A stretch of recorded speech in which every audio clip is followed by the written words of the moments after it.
Welcome back to the News at 10. Jess Antonio filling in for Landon Stoller. Let's talk some sports. Well, the MSU men came into tonight's Big Sky matchup against Portland State in much need of a victory before 2012 begins. Let's head to the hardwood to see if they could end 2011 on a high note. MSU coach Brad Hughes preached offense to his team this week. Portland State with a 6-7 record. Rod Singleton bounces to Xavier Blunt. Catch, shoot, 3-0 MSU. Charles Odom with the ball, and talk about your floaters. This one falls back down to earth and in. Christian Moon, he knows where the three-point line is. Fly me to the moon, 12-4 MSU. Speaking of hitting trays, Trey Johnson with the reverse off the glass and in. Beautiful. Blunt kicks it out. And you just got mooned for three, his third three in a row. Moon bounces inside Jordan Alou for the two-hand slam, doing a little pull-up. Gary Winston of Portland State with the one-hand floater. He sinks that one in. Blunt darts his way through the paint, gets smacked, still gets the layup to fall, lets the crowd hear it. Rawr! And MSU wins at 86-73 for their first Big Sky Conference win. They're 6-7 on the season. Well, the Bobcats head to Pocatello, Idaho Thursday for their next game against the 2-10 Idaho State Bengals, who are on a 5-game losing streak with their only 2 wins on the season coming at home. And in some local football news, Montana Tech has announced the signing of Butte Central running back Zach Kasparek. Kasparek, whose pops John is the PA announcer for the Orediggers, had a fantastic career at Butte Central. He was an All-State running back as a junior and an All-State fullback this past season, his senior year. As one of only 2 seniors for the Maroons this year, Kasparek was a team leader. Montana Tech head coach Chuck Morrell hasn't decided what position Kasparek will play for the Orediggers, but is excited for Zach's ability to make plays. Congratulations on the signing, Zach. Well, we're getting closer to revealing our #1 sports story of the year, and coming in today at number 3 is one of the best catches you will see this year in college football. You know you love it, Bobcat fans. Montana State may have fell to Sam Houston State in this year's FCS quarterfinals, but the Cats wide receiver Elvis Akpla stole the show when he grabbed a 40-yard pass from Denarius McGee out of the air from behind defender Dax Swanson's head. Even more impressive, he was able to keep the ball in his right hand behind his back when he hit the ground. Akpla's amazing catch received national attention and was SportsCenter's #3 play of the day. And that is why this is our #3 sports story of the year. Unbelievable catch. So here's a quick look at some of the other top stories of the year on your screen. Remember to tune in tomorrow night at 10 to find out which story lands in the #2 spot, and we will reveal the #1 story on New Year's Day. What a treat. And that is going to do it for your NBC Montana Sports Report. Stick with us. We'll be right back. Welcome back to the News at 10. Jess Antonio filling in for Landon Stoller. Let's talk some sports.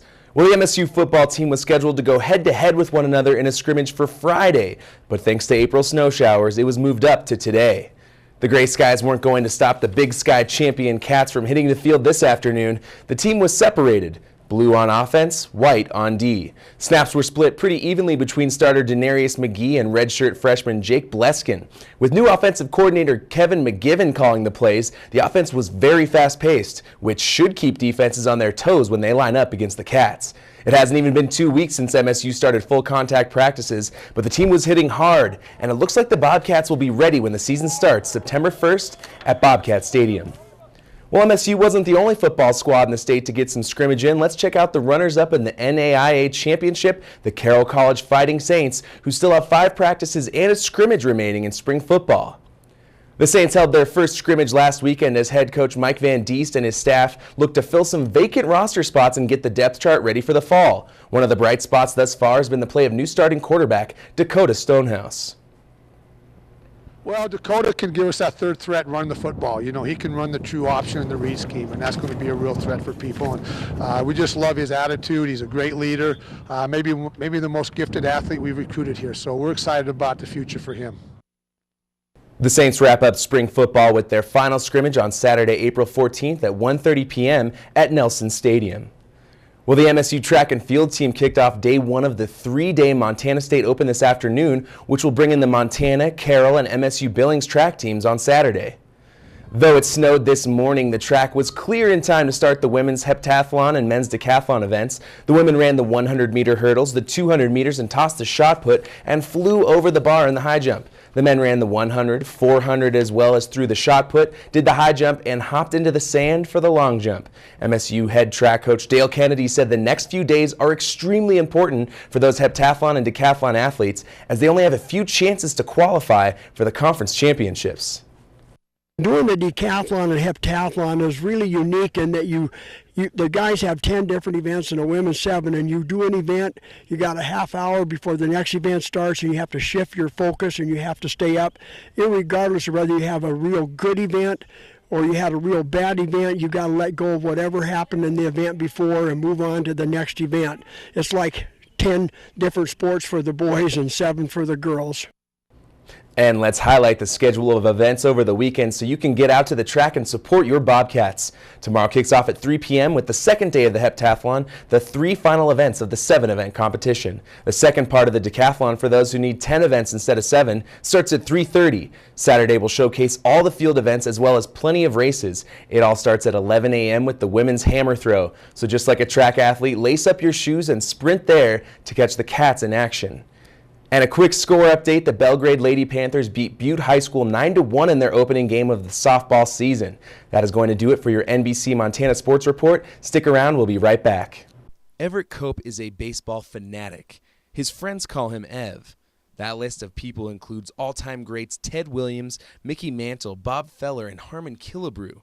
Cope fell in love with the statistical side of baseball at an early age. There's just something about the numbers, and no other sport lends itself to statistics like baseball. In fact, as much as I love statistics, I almost have to laugh today at what we can do with computers. In 1975, at a Cattle Association convention, Ev met then Hall of Famer-to-be Harmon Killebrew. Cope decided to show him a prototype for a commemorative plaque he had come up with, complete with career statistics and a player photo. Killebrew loved it, encouraged Ev to make more, and told his baseball-playing friends. There was so much interest that eventually Cope opened up his own baseball shop here in town in 1987. We'd have people come in, be out here skiing in the winter or come through in the summer, and they'd say, wow, this is the nicest place between Seattle and Chicago. Hall of Famers like Bob Feller, Whitey Ford, Killebrew, and Duke Snyder routinely would make appearances at the shop in support of their friend Cope. He remembers one touching story about a man who came in with the ball that Killebrew needed to finish signing from 2 decades before. As a boy, this man had this ball signed by different players. And he handed it to Harm sitting in the back seat, and he started to sign it, and the car started to move, and he flipped the ball back to the kid with just his H on it. Well, 27 years later in Bozeman, Montana, he brought that ball back in, and Harm finished the autograph. Cope is a statistical wizard. He knows so much about the numbers and records in the game that sometimes he would tell a player something about their career that even they didn't know. I've always sent Harm and Bob Feller things I'd find on their career, and they were very appreciative because it would be stuff that they hadn't read before. Reporting in Bozeman, Jess Antonio, NBC Montana.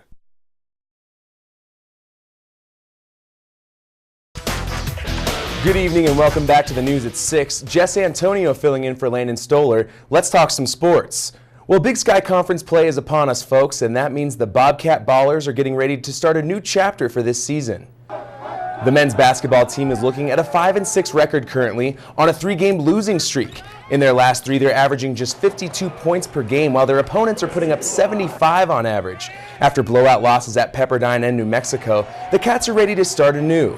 Their conference journey begins tomorrow night against the Eastern Washington Eagles here in Bozeman. Eastern is a 6-6 squad who isn't playing well away from home, with each of their 6 losses coming on the road. The Cats swept their conference matchups against Eastern last season and are looking to start on the same foot this year. Coach Brad Hughes says while non-conference play matters, Big Sky games give the team a fresh start. It is a fresh start. Certainly non-league is important, establishing what you are and who you are. But when league starts, it's 0-0 again, and everything that matters goes from this point forward. The Bobcats Big Sky Conference opener is tomorrow night at the Brick Breeden Fieldhouse. Tip-off is at 7 p.m. Get out there and support your Bobcats. Only 2 home games left in 2011. Well, let's not forget about the Lady Bobcats. They begin conference play Thursday night at Eastern Washington in Cheney. The MSU women currently sit with the best record in the Big Sky Conference at 8-4, with all 4 losses coming against tough opponents in major conferences.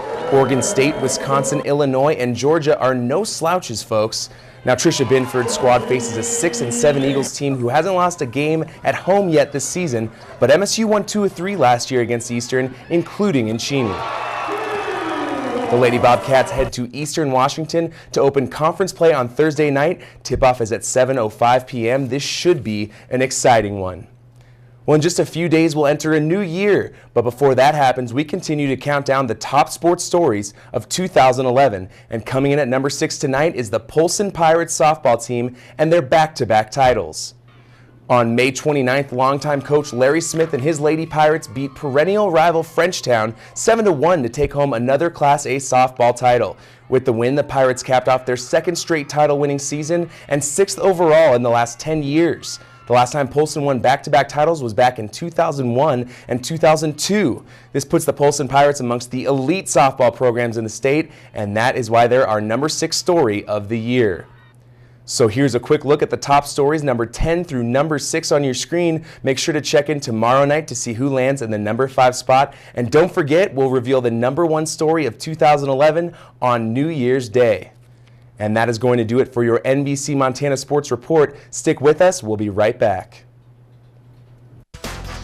Welcome back to the news at 6 on NBC Montana. Jess Antonio here filling in for Landon Stoller. Let's talk some sports.